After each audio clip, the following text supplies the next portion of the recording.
Você vê que as opções de banco nesse ponto preocupam um pouco o torcedor vascaíno, principalmente na parte ofensiva. Acho que na parte defensiva o Vasco parece que está bem servido.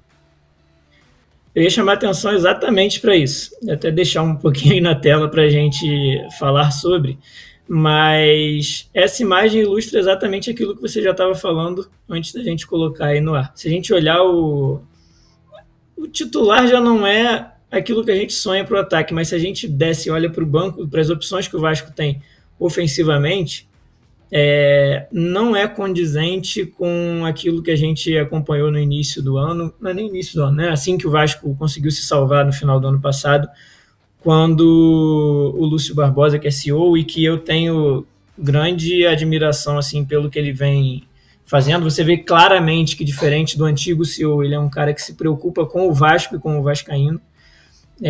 Às vezes até por isso ele pode ter se empolgado no que ele falou, mas ele disse que o Vasco traria jogadores do tamanho do Vasco, né? E que o Vasco contrataria pensando em disputar títulos, e sempre em qualquer campeonato onde o Vasco entrasse. E quando você olha para essas opções ofensivas, você não imagina o Vasco, por exemplo, num campeonato brasileiro brigando pelo título. Claro que nós somos torcedores e sempre a gente vai acreditar, apoiar, incentivar pensando nisso, até porque pode acontecer. A gente está falando de futebol. Mas claramente o Vasco precisa contratar na parte ofensiva, no meio, como a gente falou também, mas a parte defensiva está muito, muito bem resolvida, na minha opinião. Mas é um elenco ainda, por isso tudo que a gente falou aqui, muito desequilibrado, e a gente está aí próximo ao fim da janela, né? Então o Vasco precisa agir rápido para não cair no mesmo erro do ano passado de entrar com um elenco muito desequilibrado no Campeonato Brasileiro. Não que eu acho que a gente está na mesma prateleira que estava no início de 2023, tá? Não, muito pelo contrário, principalmente começando pelo fato de a gente ter uma comissão técnica hoje que sabe muito de futebol, que é muito respeitada pelos jogadores e pelos adversários também.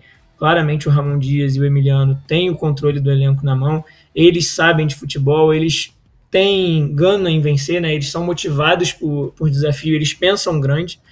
Você pode dar o elenco que for na mão dos dois, que eles não vão pensar nada diferente do que chegar lá em cima e disputar os títulos. Eu acho que o Vasco ainda não tem esse elenco que vai permitir que os dois consigam fazer isso, mas eles já desenharam uma estrutura que minimiza esses problemas do Vasco. Então, acho que o esquema que o Vasco joga hoje é pensando em potencializar o que o Vasco tem. E vai muito ao encontro daquilo que o Emiliano fala nas coletivas, né? A gente já pediu reforço, a gente sabe das dificuldades, mas se não vier reforço, a gente também não vai ficar de desculpa. A gente vai fazer o que tem que fazer com quem está aí.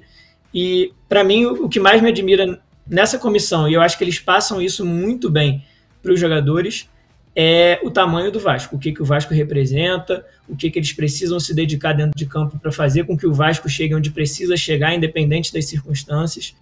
E isso me acalma um pouco assim, em relação à deficiência na parte das contratações e do elenco. Mas não resolve o problema, né? Não é o mundo ideal, mas acho que a gente caminha para isso.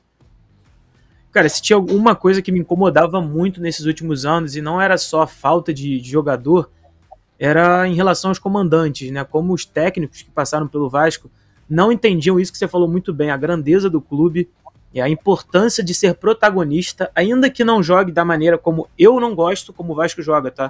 Tô sendo bem sincero aqui com você, particularmente, o meu gosto pessoal de futebol é um time com bola no pé, jogando, sendo protagonista de uma maneira com a bola no pé, mas mesmo assim, o Vasco, quando tem deficiência técnica contra um adversário como o Flamengo, que é rival, mas tecnicamente é melhor, o Vasco tem uma outra postura no clássico, né? Não só nas chegadas, mas em organização, em como encara uma partida, coisa que não se via há bastante tempo.